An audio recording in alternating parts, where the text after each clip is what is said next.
సీట్ల సర్దుబాటుపై తెలుగుదేశం అధినేత చంద్రబాబు, జనసేన అధ్యక్షులు పవన్ కళ్యాణ్ సుదీర్ఘంగా చర్చించారు. సీట్ల సర్దుబాటుపై ఈ భేటీలో దాదాపు స్పష్టత వచ్చినట్లు సమాచారం.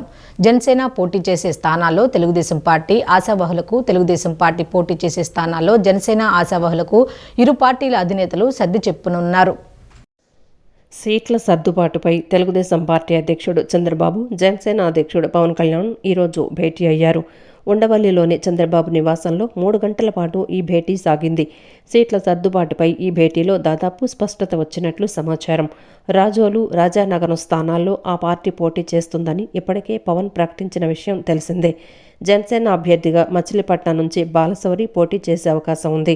ఇతర అభ్యర్థుల ఎంపికపైన చర్చలు కొలిక్కి వచ్చాయి. గత 4 రోజులుగా హైదరాబాద్లోనే మకాం వేసిన ఇద్దరు నేతలు ఆయా పార్టీల అభ్యర్థుల ఎంపికపై విడివిడిగా కసరత్తు చేశారు. తాజా భేటీలో దీనిపై ఏకాభిప్రాయానికి వచ్చినట్లు తెలుస్తోంది. జనసేన పోటీ చేసే స్థానాల్లో తెలుగుదేశం ఆశావహులకు, తెలుగుదేశం పార్టీ పోటీ చేసే స్థానాల్లో జనసేన ఆశావహులకు ఇరు పార్టీల అధినేతలు సర్ది చెప్పనున్నారు. ఏపీలో త్వరలో నిశ్శబ్ద విప్లవం రాబోతుందని మాజీ ఎస్ఈసీ నిమ్మగడ్డ రమేష్ కుమార్ అన్నారు. ఓటరు ఎలాంటి ప్రలోభాలకు లొంగకుండా స్వేచ్ఛాయుతంగా ఓటు వేసే తరుణం ఆసన్నమైందన్నారు. విశేష అధికారాలు ఉన్న ప్రభుత్వాన్ని నిర్ణయించే అధికారం ఓటుకు మాత్రమే ఉందని వక్తలు అభిప్రాయపడ్డారు. ప్రస్తుత సమాజంలో ఓటును ఓ చిత్తు కాగితంలా మార్చేశారన్నారు. ఈ సామాజిక రుగ్మత మారాలన్న ఓటర్లు, ప్రజాప్రతినిధులు ఒకరికొకరు జవాబుదారీగా ఉన్నప్పుడే సమాజంలో మార్పు వస్తుందన్నారు. రాష్ట్రంలో త్వరలో ఎన్నికలు రానున్న నేపథ్యంలో విజయవాడలో సిటిజన్స్ ఫర్ డెమోక్రసీ ఆధ్వర్యంలో సమావేశం నిర్వహించారు. ఈ సమావేశంలో మాజీ ఎస్ఈసీ నిమ్మగడ్డ రమేష్ కుమార్, మాజీ CS LV Subrahmanyam, retired IAS PV Ramesh, ప్రముఖ వైద్యుడు జి సమరం తదితరులు పాల్గొన్నారు. ఈ సమావేశంలో పాల్గొన్న పలువురు ప్రముఖులు ఓటు వేద్దాం, ప్రజాస్వామ్యాన్ని పటిష్టం చేద్దాం అనే అంశంపై చర్చించారు. దురదృష్టవశాత్తు ఓటు నమోదులో కాలుష్యం ప్రవేశించి ఓట్లు గల్లంతయ్యే పరిస్థితులు నెలకొన్నాయన్నారు. విద్యావంతులు క్షేత్రస్థాయిలోకి వెళ్లి ఓటు ఆవశ్యకతపై ప్రజలను చైతన్యపరిచి మెరుగైన సమాజాన్ని నిర్మించుకునేందుకు కదిలి రావాలని పిలుపునిచ్చారు. ఓటు నమోదులో కాలుష్యం ప్రవేశించిందని, జాబితాలో తప్పులు తడకలు ఉన్నాయని అన్నారు. ప్రస్తుత సమాజంలో ఓటును ఓ చిత్తు కాగితంలా మార్చేశారన్నారు. ఈ సామాజిక రుగ్మత మారాలన్నా ఓటర్లు, ప్రజాప్రతినిధులు ఒకరికొకరు జవాబుదారీగా ఉన్నప్పుడే సమాజంలో మార్పు వస్తుందన్నారు. ఈ ఓటు విలువ అనేది ఏమిటి అనేది ఒకసారి కనుక మనం సమీక్ష కనుక చేసినట్లయితే, ఇది రాజ్యాంగపరంగా ప్రతి పౌరుడికి రాజ్యాంగం ఇచ్చిన హక్కు. ఇది విశిష్టమైన హక్కు. రాజ్యాంగంలో అనేక హక్కులు కల్పించినప్పటికీ దీనికి ప్రత్యేక స్థానం ఉంది. మొన్న అనూప్ బర్న్వాల్ అనే పబ్లిక్ ఇంట్రెస్ట్ లిటిగేషన్ కేసు విషయంలో సుప్రీంకోర్టు 5 సభ్యుల రాజ్యాంగ ధర్మస్థానం కేఎం జోసెఫ్ గారి నేతృత్వంలో ఒక చారిత్రాత్మకమైన తీర్పు ఇచ్చారు. దాంట్లో భాగంగా ఈ ఎలక్షన్ కమిషన్కి ఇప్పటికీ కూడా పూర్తి స్వేచ్ఛ లేదు, వీళ్ళకి పూర్తి స్వేచ్ఛ కల్పించాలి. అందుకని ఎలక్షన్ కమిషనర్స్ని స్వతంత్రంగా నియమించే వ్యవస్థ ఏర్పరచాలి అని చెప్పేసి ఒక నిర్ణయం తీసుకున్నారు. ఇది అమలు చేశారు. కొత్తగా చట్టం కూడా వచ్చింది. దాంట్లో భాగంగా జస్టిస్ రస్తోగి ఒక ఒపీనియన్ రాస్తే ఏమన్నారంటే, ఓటు హక్కుని కేవలం రాజ్యాంగ హక్కే కాదు, దీన్ని ప్రాథమిక హక్కుగా కూడా మనం పరిగణించాల్సిన అవసరం వచ్చింది అని చెప్పేసి ఆయన ఒక విలువైన అభిప్రాయం ఇచ్చారు.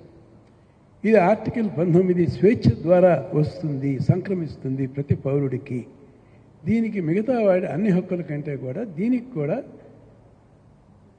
ఫండమెంటల్ రైట్స్తో సమానమైన ప్రతిపత్తి ఇస్తే మంచిది అని చెప్పి, అంటే 5 సంవత్సరాల కాల పరిమితి ఉన్న ఒక ఎన్నుకోబడ్డ ప్రభుత్వంలో ఒక పౌరుడికి వాళ్ళ అరగంట కంట పని లేదు. ఈ అరగంట తర్వాత నేను పౌరుడినండి, ఇదిగోనండి నా ఆధార్ కార్డు, నేను ఈ పౌరుడిని, నేను విజయవాడలో ఉన్నానండి, నేను పౌరుడిగా నా ఆక్రోశాన్ని చెప్పడానికి వచ్చాను అని చెప్తే వినటానికి రెవెన్యూ ఇన్స్పెక్టర్ కూడా సమయం ఇవ్వడు. అది వాడి ఇష్టం. ఒకవేళ ఒక పౌరుడుగా ఎవరైనా ఎన్నుకోబడ్డ ప్రజాప్రతినిధి దగ్గరికి వెళ్ళి నేను నీకు ఓటు వేశాను కాబట్టి నువ్వు నా ఆక్రందన ఏమిటో నువ్వు వినాలి అని ఎవరైనా ఒక ఎన్నుకోబడ్డ ప్రజాప్రతినిధి దగ్గరికి వెళితే ఆయన నిర్ద్వందంగా లేదా ఆవిడ నిర్ద్వందంగా చెప్పచ్చు, నువ్వు ఓటేసావో లేదో నాకు అనవసరం, నీ దిక్కున్న కాడికి పోయి నువ్వు చెప్పుకో అని అన్నా కూడా అది న్యాయస్థానంలో నేరం కాదండి. ఇండియన్ పీనల్ కోడ్ ప్రకారంగా ఇది ఏమాత్రమైన నేరం కాదు, కాగ్నిజబుల్ కాదు, నాన్ కాగ్నిజబుల్ అంతకంటే కాదు. అన్న నందమూరి తారక రామారావు తెలుగుదేశం పార్టీ స్థాపించిన నాటి నుంచి అన్ని రకాలుగా మహిళలను బలోపేతం చేసేందుకు తెలుగుదేశం పార్టీ చంద్రబాబు నాయుడు కృషి చేస్తున్నారని ఎమ్మెల్యే గద్దె రామ్మోహన్ అన్నారు. మహిళలు ఆర్థికంగా స్థిరపడితేనే ఆయా కుటుంబాలు బాగుపడతాయని అన్నారు. సేవా కార్యక్రమాలు చేయడంలో తెలుగుదేశం పార్టీ ముందు వరుసలో ఉంటుందని పేర్కొన్నారు. జగన్ పరిపాలనలో మహిళలకు రక్షణ లేదని, 33,000 మంది మహిళలు కనిపించకుండా పోయారని, యువతను గంజాయికి బానిసలుగా చేశారన్నారు. గురునానక్ నగర్లోని ఎన్ఎస్సి కళ్యాణ మండపంలో తానా ఫౌండేషన్ ఆధ్వర్యంలో తానా సభ్యులు పుట్టగుంట సురేష్ సహకారంతో 110 మంది మహిళలకు కుటుంబిషన్ల పంపిణీ కార్యక్రమం ఎమ్మెల్యే గద్దె రామ్మోహన్ అధ్యక్షతన జరిగింది. ఈ కార్యక్రమంలో టీడీపీ నాయకులు కేసినేని చెన్ని, జనసేన నాయకులు అమిశెట్టి వాసులు పాల్గొన్నారు. గద్దె రామ్మోహన్ సొంత నిధులతో మహిళలకు చీరలు పంపిణీ చేశారు. ఈ సందర్భంగా గద్దె రామ్మోహన్ మాట్లాడుతూ తానా సభ్యులు పుట్టగుంట సురేష్ వారి యొక్క తల్లిదండ్రుల జ్ఞాపకార్థం 4 సంవత్సరాల నుంచి విజయవాడ నగరంలో అనేక రకాలుగా సేవా కార్యక్రమాలు చేస్తున్నారని అన్నారు. దానిలో భాగంగానే తూర్పు నియోజకవర్గంలో ఎంతోమంది మహిళలకు కుటుంబిషన్లు అందచేయటం జరిగిందన్నారు. చంద్రబాబు ప్రభుత్వంలో మహిళలకు రక్షణ, శాంతి భద్రతలు, ఉపాధి, అభివృద్ధి నేపథ్యంలో పరిపాలన సాగితే జగన్ ప్రభుత్వం దోపిడీలు, దౌర్జన్యాలు, మద్యం, ఇసుక మాఫియాలతోనే పాలన సాగుతోందన్నారు. దగా చేసి మాయ చేసి వాటిని ఏ విధంగా సొంతం చేసుకోవాలనే చేసి తప్ప జగన్మోహన్ రెడ్డి గారికి ప్రతి కుటుంబాన్ని పటిష్టపరచాలి, ఆర్థికంగా బలోపేతం చేయాలనే ఆలోచన లేని వ్యక్తి, ఆలోచన అవగాహన లేని వ్యక్తి. మీరు ఒకసారి ఆలోచించండి. నారా చంద్రబాబు నాయుడు గారు 14 సంవత్సరాలు ముఖ్యమంత్రిగా ఆయన చేపట్టిన అనేకమైన కార్యక్రమాల్లో మహిళలను ఆర్థికంగా బలపరచడానికి చేపట్టిన కార్యక్రమాలు మీకు ఒకసారి గుర్తు చేసుకుంటే, డాక్రా గ్రూపులు ఈ రోజు లక్షలాది రూపాయలు బ్యాంకు నుంచి లోన్ తీసుకునే శక్తి ఈ మహిళలు సంపాదించారంటే అది నారా చంద్రబాబు నాయుడు గారు ప్రవేశపెట్టిన డాక్రా గ్రూప్ వ్యవస్థ. అనంతరం తానా అధ్యక్షులు పుట్టగుంట సురేష్ మాట్లాడుతూ నారా చంద్రబాబు నాయుడు లాంటి నాయకుడి స్ఫూర్తితో తనకు తోచిన విధంగా సేవా కార్యక్రమాలు చేయటం జరుగుతోందన్నారు. తానా ఫౌండేషన్ ద్వారా ప్రతి సంవత్సరం 25 కోట్లతో వివిధ సేవా కార్యక్రమాలను రాష్ట్రంలో నిర్వహిస్తున్నామన్నారు. ఇంజనీరింగ్ చదువుకుని అమెరికా వెళ్ళి ఇలా స్థిరపడి గద్దె రామ్మోహన్ గారు నేను చదువుకునే రోజుల్లో మేము అటు కాన్వెంట్ రోడ్లో వెళ్తూ ఉంటే రామ్మోహన్ గారు మొదటి నుంచి ఈ సెల్ఫ్ ఎంప్లాయ్మెంట్, స్వయం ఉపాధి కింద ఈ ఫ్రూట్ స్టాల్స్, రిక్షా బళ్ళు, తర్వాత ఇట్లాంటి అన్నీ రామ్మోహన్ గారి పేరు అట్లా చూసి ఇలాంటి సర్వీస్ యాక్టివిటీస్ చేస్తే బాగుండు అని ఇన్స్పిరేషన్ పొందిన వాళ్ళలో నేను ఒకడిని. గద్దె రామ్మోహన్ గారికి ఇండైరెక్ట్గా ఇన్స్పిరేషన్ పొందిన వాడిని. ఈరోజు రామ్మోహన్ గారితో స్టేజ్ పంచుకోగలిగే స్టేజ్ వచ్చిందంటే అది చంద్రబాబు నాయుడు గారు అని చెప్పి చెప్పక తప్పదు.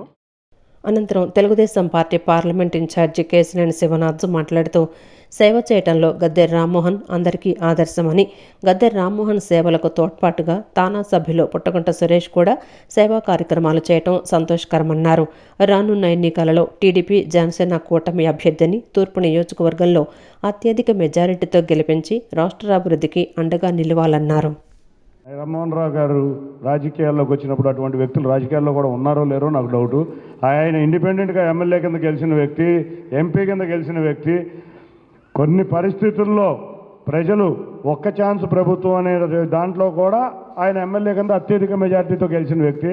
విజయవాడ పార్లమెంట్ అభ్యర్థి తెలుగుదేశంలో గెలిచారు అంటే అది విజయవాడ తూర్పు నియోజకవర్గంలో వచ్చిన మెజారిటీ వల్లే. కాబట్టి నాయకులు రామ్మోహన్ గారు మీ అందరి కృషి వల్లే అది జరిగింది. తప్పకుండా పేరు పేరున అందరికీ ధన్యవాదాలు. ఈసారి ఈ నియోజకవర్గంలో 40,000 పైగా మెజార్టీ వచ్చి ఎవరైతే ఇక్కడ అనవసరమైన మాటల యుద్ధం చేస్తున్నారో వారిని అందరినీ తుక్కుగా ఓడిద్దాం. ఉద్యోగుల భద్రత గురించి ఎందుకు చట్టసభల్లో చర్చించడం లేదు, చట్టాలు చేయట్లేదని ఏపీ రెవెన్యూ సర్వీసెస్ అసోసియేషన్ అధ్యక్షులు బొప్పరాజు వెంకటేశ్వర్లు ప్రశ్నించారు. విశాఖపట్నంలో తహసీల్దారు సనపల రమణయ్య హత్యను ఖండిస్తూ విజయవాడలో నల్ల బ్యాడ్జీలతో ఉద్యోగులు నిరసన తెలియజేశారు.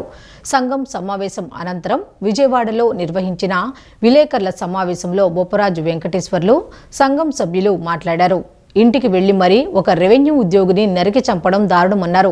దోషులను వదిలేస్తే ఇలాంటి ఘటనలు మరింతగా పెరిగే ప్రమాదం ఉందన్నారు. రెవెన్యూ ఉద్యోగి హత్యపై రాష్ట్ర ప్రభుత్వం తక్షణమే స్పందించాలి అని డిమాండ్ చేశారు. ఇప్పుడు సహజంగానే ప్రభుత్వ ఉద్యోగులకి విధులకు ఆటంకం కలిగిస్తే లేదా దాడులు చేస్తేనో చట్టాలు ఉన్నాయి. కానీ ఆ చట్టాలు వాళ్ళకు అనుకూలంగా రకరకాలుగా వ్యక్తులు మరల్చుకున్నందువల్ల, చట్టాల్లో ఉన్నటువంటి లోపాలని ఆసరాగా తీసుకున్నందువల్ల, లేదా ఉద్యోగుల్ని ఇంతకన్నా తీవ్రంగా భయాందోళనకు తీసుకెళ్తాం అని రకరకాల వ్యక్తులు భయాందోళనకు గురి చేస్తున్నందువల్ల కేసులు కూడా కట్టనటువంటి పరిస్థితులకు వస్తా ఉంది. మరి కేసులు కట్టని పరిస్థితి ఉంది, కట్టిన కేసులు నిర్వీర్యమయ్యే పరిస్థితి ఉంది. మరి దీనికి ఇలాంటి సంఘటనలు పునరావృతం కాకుండా ఉండాలంటే ప్రభుత్వాలు, ఎందుకంటే ఎప్పుడో పాత చట్టాలు తీసుకొని ఇంకా ఆ చట్టాలనే పట్టుకొని ఎలాడుతున్నారు, కానీ అనేక చట్టాలు మారుస్తున్నారు కదా. మరి ప్రజలకి ప్రభుత్వ సంక్షేమ పథకాలు, ప్రభుత్వ అభివృద్ధి కార్యక్రమాలు ప్రజలకు చేరవేసేటువంటి ఉద్యోగుల పట్ల ప్రధానంగా రెవెన్యూ శాఖ, ప్రధానమైనటువంటి వారి ఆస్తుల విషయం డిసైడ్ చేసేటువంటి శాఖ, మరి ఏం చట్టాలు, ఈ చట్టాలను ఎందుకు మార్చలేకపోతున్నారు? రెవెన్యూ ఉద్యోగిని చంపారు. ఒక 4 నెలల క్రితం ఆర్టీసీ ఉద్యోగిని నడి రోడ్డు మీద గూండాలు దాడి చేయడం జరిగింది. 3-4 రోజుల క్రితం ఒక గ్రామ వార్డు సచివాలయ ఉద్యోగిపై కూడా దాడి చేయడం జరిగింది. అంటే బయటపడిన సంఘటనలు మాత్రం ఇది. ఎన్నో దాడులు జరుగుతున్నప్పుడు కూడా అక్కడ పనిచేస్తున్న ఉద్యోగులు భయపడి పోలీస్ కంప్లైంట్ కానీ ఇట్లాంటి బయటికి రాకుండా ఉన్న సంఘటనలు చాలా ఉన్నాయి. అందుకే తక్షణమే దీన్ని తీవ్రంగా ఏపీజేఎస్ అమరావతి రాష్ట్ర కమిటీ తరఫున తీవ్రంగా ఖండిస్తున్నాం. ప్రభుత్వం ఉద్యోగులకు భరోసా ఇచ్చే విధంగా ఉండాలి. విధి నిర్వహణలో ఉన్నటువంటి ఉద్యోగి, ఏ ఉద్యోగికైనా సరే ఎవరైనా దాడి చేసినా, ఎటువంటి ఇబ్బంది కలిగించినా సరే కఠినంగా శిక్షిస్తామని ఇప్పటికే హోంశాఖ నుంచి అక్కడి నుంచి ప్రకటన జరుగుతుంటే కాస్త సంతృప్తిగా ఉండేదేమో. వైసీపీ ప్రభుత్వంలో పేదవాడి ఆరోగ్యాన్ని పట్టించుకునేవారు లేరని, రాష్ట్రంలో ఎక్కడ చూసినా ఆరోగ్యశ్రీ పనిచేయడం లేదని టీడీపీ నేత కేశినేని శివనాథ్ చిన్ని విమర్శించారు. ఎన్నికలు 6 నెలలు ఉంది అనగా తూతూ మంత్రంగా మెడికల్ క్యాంపులు నిర్వహిస్తున్నారన్నారు. 90 రోజుల్లో తెలుగుదేశం, జనసేన ఉమ్మడిగా ప్రభుత్వం ఏర్పాటు చేయబోతోందన్నారు. రాబోయే ఎన్నికలలో వైఎస్ జగన్ పులివెందులలో ఓటమి చెందుతారని అన్నారు. విజయవాడ సెంట్రల్ నియోజకవర్గం 57వ డివిజన్లో టీడీపీ నేత కేశినేని శివనాథ్ చిన్ని ఆధ్వర్యంలో సెంట్రల్ నియోజకవర్గ టీడీపీ మాజీ ఎమ్మెల్యే బోండా ఉమామహేశ్వరరావు సహకారంతో ఉచిత మెగా మెడికల్ క్యాంపును నిర్వహించారు. డివిజన్లోని ప్రజలకు అన్ని రకాల వైద్య పరీక్షలు చేసి ఉచితంగా మందులు అందజేశారు. ఈ సందర్భంగా కేశినేని శివనాథ్ చిన్ని మాట్లాడుతూ ప్రస్తుత ప్రభుత్వంలో కనీసం పేదవాడి ఆరోగ్యాన్ని పట్టించుకునేవారు లేరన్నారు. ఎన్నికలు 6 నెలలు ఉన్నాయనగా తూతూ మంత్రంగా మెడికల్ క్యాంపులు నిర్వహిస్తున్నారన్నారు. తెలుగుదేశం పార్టీ హయాంలో పేదవాడికి అన్ని రకాలుగా వైద్య సదుపాయాలు అందుబాటులో ఉండేవన్నారు. సొంత చెల్లిపైన సోషల్ మీడియాలో వస్తున్న కామెంట్లకు కూడా ఖండించని పనికిరాని ముఖ్యమంత్రి అని దుయ్యబట్టారు. 90 రోజుల్లో తెలుగుదేశం, జనసేన ఉమ్మడిగా ఏర్పాటు చేయబోతోందని అన్నారు. రాబోయే ఎన్నికలలో వైఎస్ జగన్ పులివెందులలో ఓటమి చెందుతారన్నారు. సొంత ఖర్చులతో ఎన్నో సేవా కార్యక్రమాలు చేస్తున్నారు. వారందరికీ ఒక్కటే, అధికారం ఉన్నా ప్రతిపక్షంలో ఉన్నా ప్రజల క్షేమమే వాళ్ళ ముఖ్య ఉద్దేశం. కాబట్టి ఇటువంటి నాయకుల అడుగుజాడల్లో మేము కూడా నడవడం మాకు ఆనందంగా ఉంది. ఒక్క విషయం అయితే చెప్తాను, మన ఇంటిలోని వ్యక్తులనే గౌరవించుకోలేని వ్యక్తులు అందరూ ఒక చోట చేరారు. వారి కుటుంబాలను కూడా మీరు చూస్తుంటే, వారి చెల్లిగారి ఆరోపణలు చూస్తుంటే చాలా బాధాకరంగా ఉన్నాయి. అటువంటి వ్యక్తుల్ని మనం ముఖ్యమంత్రిగా ఎన్నుకుంటాం మన రాష్ట్రానికి పట్టిన దౌర్భాగ్యం. ఇంకొక 3 నెలల్లో తెలుగుదేశం, జనసేన ఉమ్మడి ప్రభుత్వం అధికారంలోకి రాబోతుంది. బోండా ఉమా గారు లాంటి సేవ చేసే వ్యక్తులు బ్రహ్మాండమైన మెజారిటీతో ఇక్కడ గెలిచి అత్యుత్తమ పదవుల్లో తెలుగుదేశంలో ఉండబోతున్నారు. ఆయన ఆల్రెడీ పాలిట్ బ్యూరో మెంబరు, అంటే అత్యున్నత పదవిలో ఉన్నారు. గవర్నమెంట్లో కూడా అత్యున్నత పదవిలో ఉండబోతున్నారు. ఇటువంటి కావాలని మేము నాయకులం, కార్యకర్తలను కోరుకుంటా. ఈ అవకాశం ఇచ్చిన ప్రతి ఒక్కరికి ధన్యవాదాలు. Thank you. అనంతరం టీడీపీ పాలిట్ బ్యూరో సభ్యులు బోండా ఉమామహేశ్వరరావు మాట్లాడుతూ జగన్మోహన్ రెడ్డి ముఖ్యమంత్రి అయిన తర్వాత అన్ని రంగాలను నిర్వీర్యం చేశారని తెలిపారు. పేద ప్రజలకు వైద్యం అందని ద్రాక్షగా మారిందని చెప్పారు.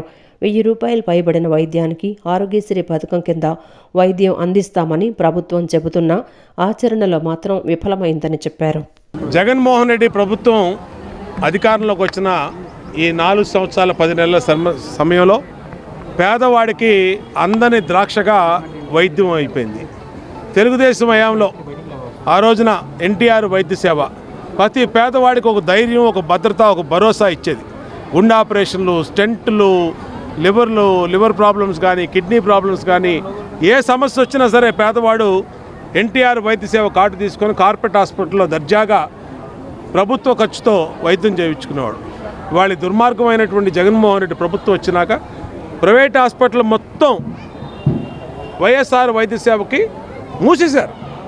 1,200 కోట్ల రూపాయలు మాకు బిల్లులు చెల్లించాలి, దానికి 25% 30% కమిషన్లు అడుగుతున్నారు.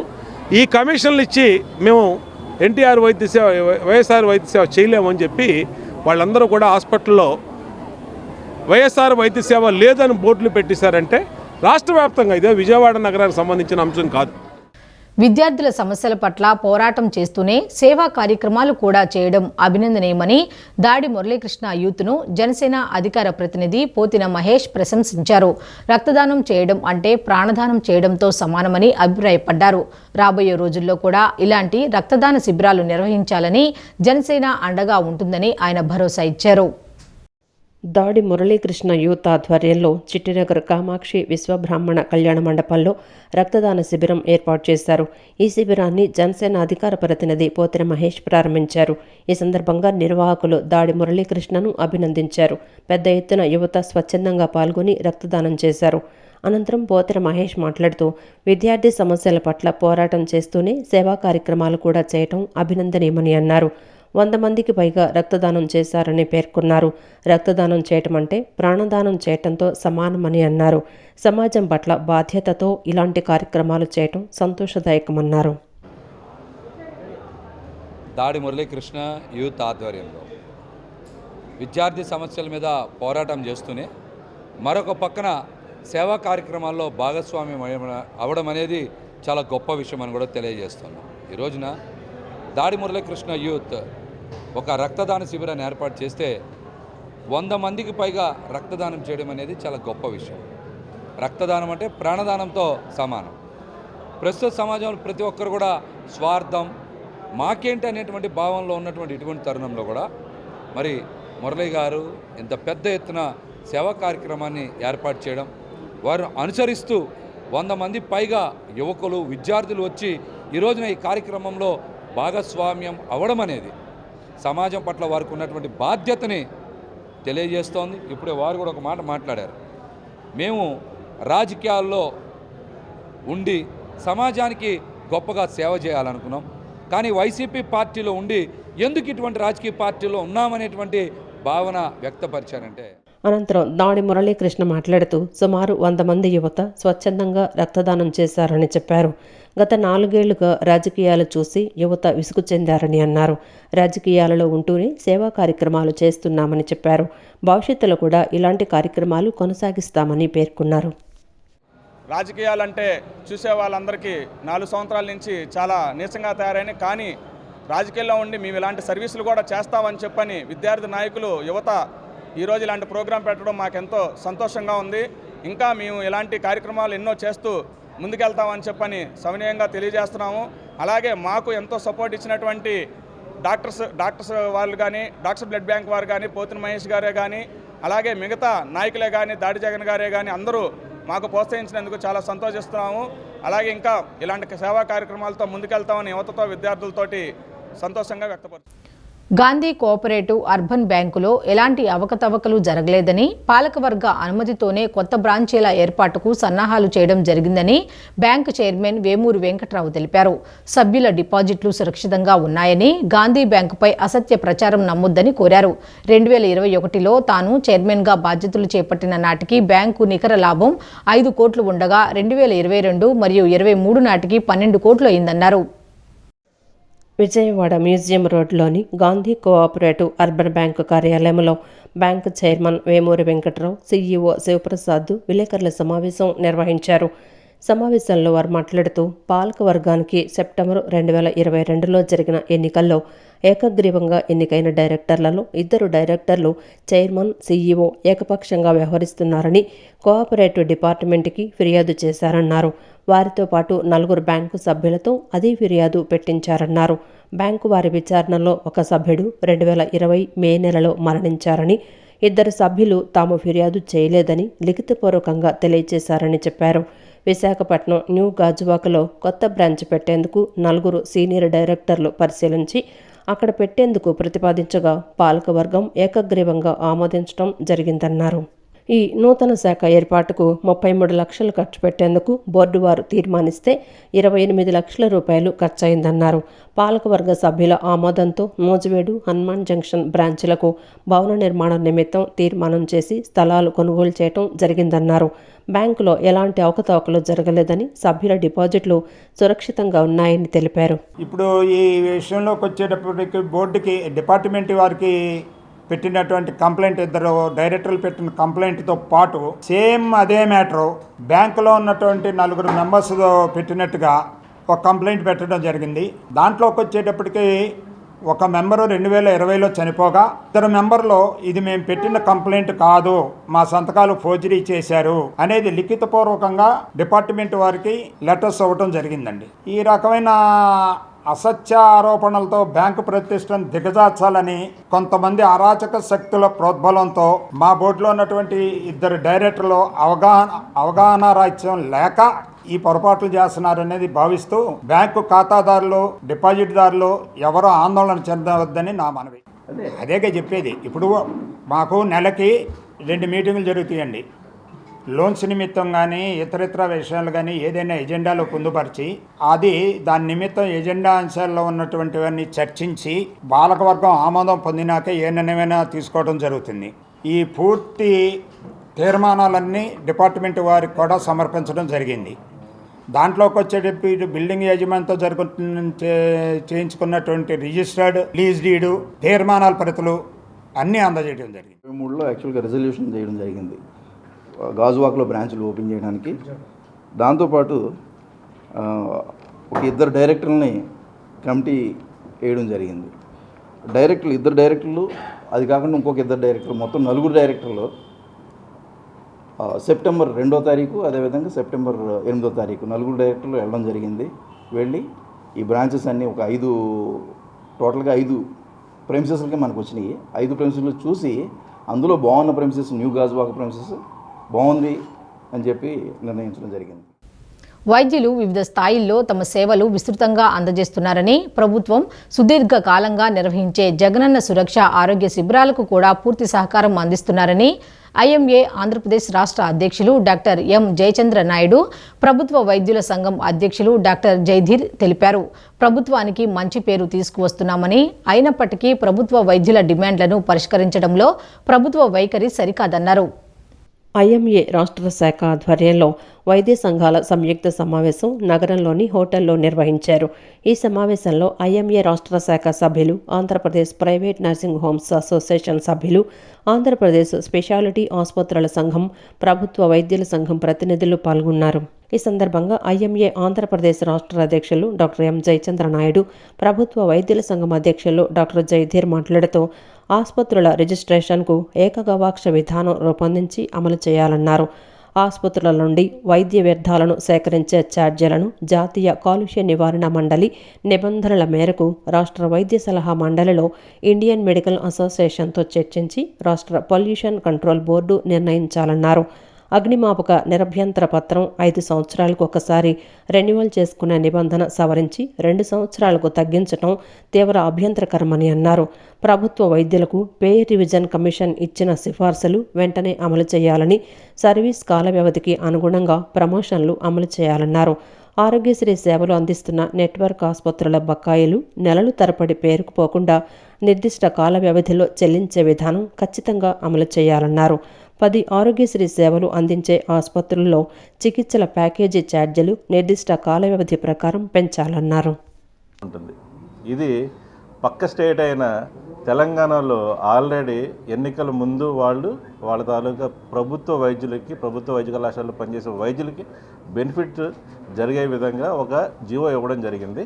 మన రాష్ట్రంలో కూడా ఇది ఒక కంబైన్ జీవో, రాజశేఖర రెడ్డి గారు 2008లో ఇచ్చిన జీవో కాబట్టి ఇది మన రాష్ట్రంలో కూడా అలాగే ఇంప్లిమెంట్ చేయాలి. ప్రభుత్వ వైద్యుల్లో, ప్రభుత్వ వైద్య కళాశాలలో పనిచేసే వైద్యులకి ఎరియర్స్ రూపంలో న్యాయంగా రావాల్సిన, ఇది మా జీతంలో భాగం కాబట్టి గౌరవ ముఖ్యమంత్రి గారు స్పందించి తక్షణమే మా తాలూకు బకాయిలు విడుదల చేయాలి. సెకండ్ పాయింట్ ఏంటంటే, director of health, director of secondary హెల్త్లో పనిచేసే వైద్యులు చాలామంది ఎంట్రీ లెవెల్లో వస్తున్నారు. ఎంట్రీ లెవెల్లోనే శతాబ్దాల తరబడి, దశాబ్దాల తరబడి వాళ్ళకి ఆదేశాలు ముఖ్యమంత్రి కార్యాలయ అధికారులకు ఇవ్వడం జరిగింది.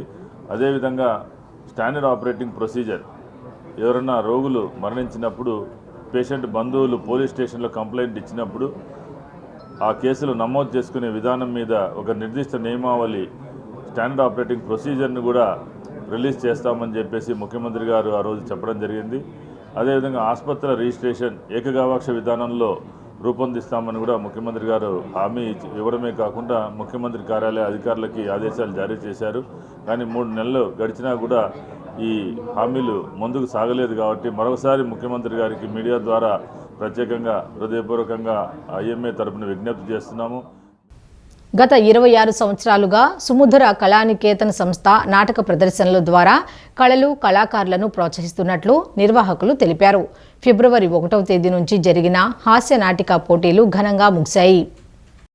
నగరంలోని మొగల్రాజపురం పిబి సిద్ధార్థ ఆడిటోరియంలో సుముధుర కళానికేతన్ ఆధ్వర్యంలో ఈ నెల 1వ తేదీ నుంచి హాస్యనాటిక పోటీలు ఘనంగా ముగిశాయి. సుముధుర కళానికేతన్ 50 వసంతాలు పూర్తి చేసుకున్న సందర్భంగా ఈ పోటీలను నిర్వహించారు. ఆంధ్ర, తెలంగాణ రాష్ట్రాల నుంచి 30 ఎంట్రీలు రాగా వాటిలో నిపుణుల పర్యవేక్షణలో 8 నాటికలు ఎంపిక చేసి 4 రోజుల పాటు ప్రదర్శించారు. కళాకారులను ప్రోత్సహించాలని మంచి కార్యక్రమాలు నిర్వహిస్తున్నట్లు నిర్వాహకులు తెలిపారు. ముగింపు సందర్భంగా పోటీల్లో విజేతలైన కళాకారులకు బహుమతులు అందజేశారు. నాటక పోటీల సందర్భంగా జంధ్యాల అవార్డును బుర్రా సాయి మాధవ్, కబీర్ దాస్ అవార్డు విజయభాస్కర్, కొండలరావు రాధా కుమారి అవార్డులను లహరికి అందజేసి ఘనంగా సత్కరించారు. పలువురు కళాకారులు ప్రదర్శించిన నాటికలు, ప్రముఖ నేపథ్య గాయకులు ఆలపించిన పాటలు శ్రోతలను విశేషంగా అలరించాయి.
వెళ్ళి కొంతమంది ఒక 8 నాటికల్ని మేము వాటిని సెలెక్ట్ చేసుకోవడం జరిగిందండి.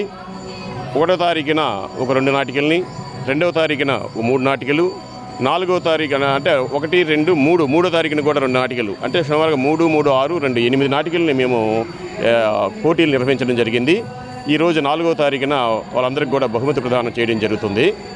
అంతేకాకుండా కళాకారులను ప్రోత్సహించాలి అనే ఉద్దేశంతోనే మేము కొన్ని అంటే జంధ్యాల అవార్డుని, అలాగే రాధవ్ కుమారి కొండలరావు గారి స్మారక అవార్డుని, కబీర్ దాస్ అవార్డుని, ఇలా 3 అవార్డుల్ని మేము బహుకరించడం జరుగుతుందండి.